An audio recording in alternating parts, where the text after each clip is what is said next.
इनसे बड़ा झूठा कोई हो ही नहीं सकता। महमूद मदनी साहब अमित शाह से जाके मिलते हैं, आरएसएस के एजेंडे पे काम कर रहे हैं। पैसा बहुत बुरी चीज़ है मेरे दोस्तों। कुछ लोग तो इस पैसे के चक्कर में अपना ईमान तक बेच देते हैं। बात करेंगे मौलाना महमूद मदनी साहब की, जो आरएसएस के एजेंट हैं या नहीं है। कुछ पॉइंट आपके सामने रखेंगे प्लीज़। आज की वीडियो आपके लिए बहुत ज़रूरी है। अगर आप एक मुसलमान हैं तो आपके लिए बड़ी ज़रूरी वीडियो है, क्योंकि ऐसे मौलाना लोग जिनको आप लोग अपना कहीं ना कहीं कायद मानते हैं, वो आपके कायद नहीं है, वो आपके सरवरा नहीं है।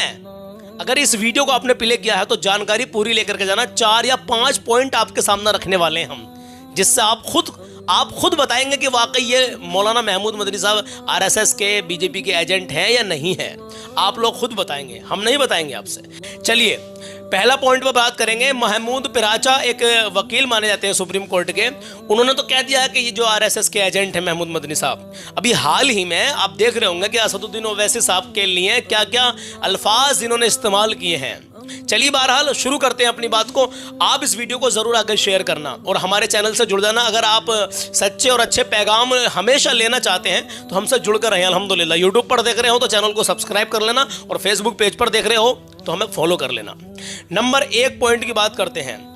महमूद पिराचा साहब ने तो बहुत कुछ कहा है इनके बारे में कि बहुत सारे सबूत मेरे पास हैं, बोले मैं साबित कर सकता हूं, लेकिन मैं आपको यहां पर बता देना चाहता हूं, जो मैं आपके सामने पॉइंट रख रहा हूं, आप इन पॉइंटों को सुन लीजिए, ये आपके बड़े काम आने वाले। इस वीडियो के अंदर, ये वीडियो लंबी नहीं है, अपडेट सिर्फ हमारी 5 मिनट की है, लेकिन इसमें आगे को हमने कलाम पढ़ा है। अब आप लोग अपडेट जानिए, और जो भाई जो बहनें कलाम सुनना पसंद करते हैं, कलाम की भी 2 लाइनें जरूर सुन के जाना। उसके बाद में पूरा कलाम सुने ना सुने वो आपकी मर्जी है, और सुनेंगे इंशाल्लाह तो सवाब मिलेगा। तो 4-5 पॉइंट हमारे सुन लीजिए, उसके बाद में वीडियो को आगे जरूर शेयर कर दीजिए। नंबर 1 पॉइंट पर बात करते हैं। मौलाना महमूद मदनी ने बाबा रामदेव के जो प्रोडक्ट हैं, कौन नहीं जानता है, उन्होंने खुद कहा है, बाबा रामदेव की टीम ने खुद कहा कि हमारे हर प्रोडक्ट में गौमूत्र इस्तेमाल होता है। और मौलाना महमूद मदनी कह रहे हैं कि बाबा रामदेव के जो प्रोडक्ट है उनमें से कुछ प्रोडक्ट हलाल हैं। अस्तगफिरुल्लाह रब्बी मिन कुल्लि ज़ंबि व अतूबु इलैह। आप अंदाज़ा लगा सकते हैं, जो संस्था ये कह रही है कि हमारे प्रोडक्ट में गौमूत्र इस्तेमाल होता है हर प्रोडक्ट में, तो क्या मुसलमानों के लिए इसको हलाल मान ले? मगरों की बात नहीं करता मैं, खासकर अपने मुसलमान भाइयों की और बहनों की बात करता हूँ। इसका फैसला आप लोग खुद कर लीजिए। दूसरा पॉइंट सुन लीजिए। अब जब कभी भी पूरे हिंदुस्तान भर में हमारे प्यारे आका सल्लल्लाहु तआला अलैहि वसल्लम की शान में गुस्ताखी होती है, लोग करने की कोशिश करते हैं, तो हर एक मुसलमान जो बड़े बड़े लीडर हैं वो प्रोटेस्ट करने की कोशिश करते हैं। सब नहीं उनमें से, लेकिन कुछ लोग तो ज़्यादातर करते हैं। लेकिन ये तो बड़े लीडर माने जाते हैं ना, कि कभी इन्होंने प्रोटेस्ट किया है, कभी मुसलमानों को साथ लेकर के प्रोटेस्ट किया है गुस्ताखी रसूल के खिलाफ? नहीं किया ना। आप लोग खुद समझदार हैं। तीसरा पॉइंट सुनिए। असदुद्दीन ओवैसी साहब के बारे में हिंदुस्तान भर में कोई भी उनको गलत कहने वाला नहीं है। 100 में से मैंने कहा था सिर्फ मुश्किल से 2 लोग निकलेंगे, लेकिन 98 लोग ऐसे कहते भी नहीं है। उनकी तारीफ करते हैं हर जगह, क्योंकि वो शख्सियत ऐसी है मेरे अज़ीज़, वो इंसान ऐसे हैं, वो ऐसा लीडर है मुसलमानों का अल्हम्दुलिल्लाह कि वो हक की आवाज़ को हमेशा बुलंद करता है। कोई आए ना आए, लेकिन उसको सामने ज़रूर आना है जहाँ अगर नाइंसाफ़ी हो रही है तो। और ये जनाब क्या कह रहे हैं, उनकी शान में अल्फाज ऐसे से इस्तेमाल करे हैं असदुद्दीन साहब के लिए इन्होंने, कि मैं आपको बता नहीं सकता। ऐसे ऐसे अल्फाज इस्तेमाल करे हैं इन्होंने असदुद्दीन साहब को कि ये मुसलमानों के लीडर नहीं है, पागल कहा, जो उनको सुनना चाहते हैं वो सब पागल लोग हैं। बहुत सारी बातें ऐसी कही हैं। तो इससे आप क्या अंदाज़ा लगाएंगे? कहीं ना कहीं बहुत मोटा पैसा कहीं ना कहीं इस्तेमाल, समझ जाइए, ज़्यादा खुलकर नहीं कह सकता। ये कहते हैं कि असदुद्दीन ओवैसी साहब लोगों को बांटने का काम करते हैं, और जिस तरीके से ये बयानबाजी अपनी करते हैं, जिस तरीके से जहर घोलते हैं आवाम के मन में, तो आप बताइए बांटने का काम असदुद्दीन ओवैसी साहब कर रहे हैं या फिर ये शख्सियत कर रही है? आप बताइए कौन कर रहा है बांटने का काम? अपने गिरेबान में झांक कर देखें कि आप मुसलमानों के हक की आवाज़ को कभी बुलंद आपने नहीं किया है। एक मामला और सामने आया मेरे अजीजों, एनआरसी को लेकर के। सुन के जाएं अभी बात को पूरी मुकम्मल सुन के जाना मत वीडियो को छोड़ के बिल्कुल भी। अभी एनआरसी को लेकर के कौन देश के अंदर मुसलमान ऐसा था जो खामोश था?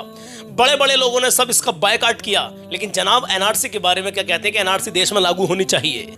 और एनआरसी का मामला क्या था आप सब जानते हैं।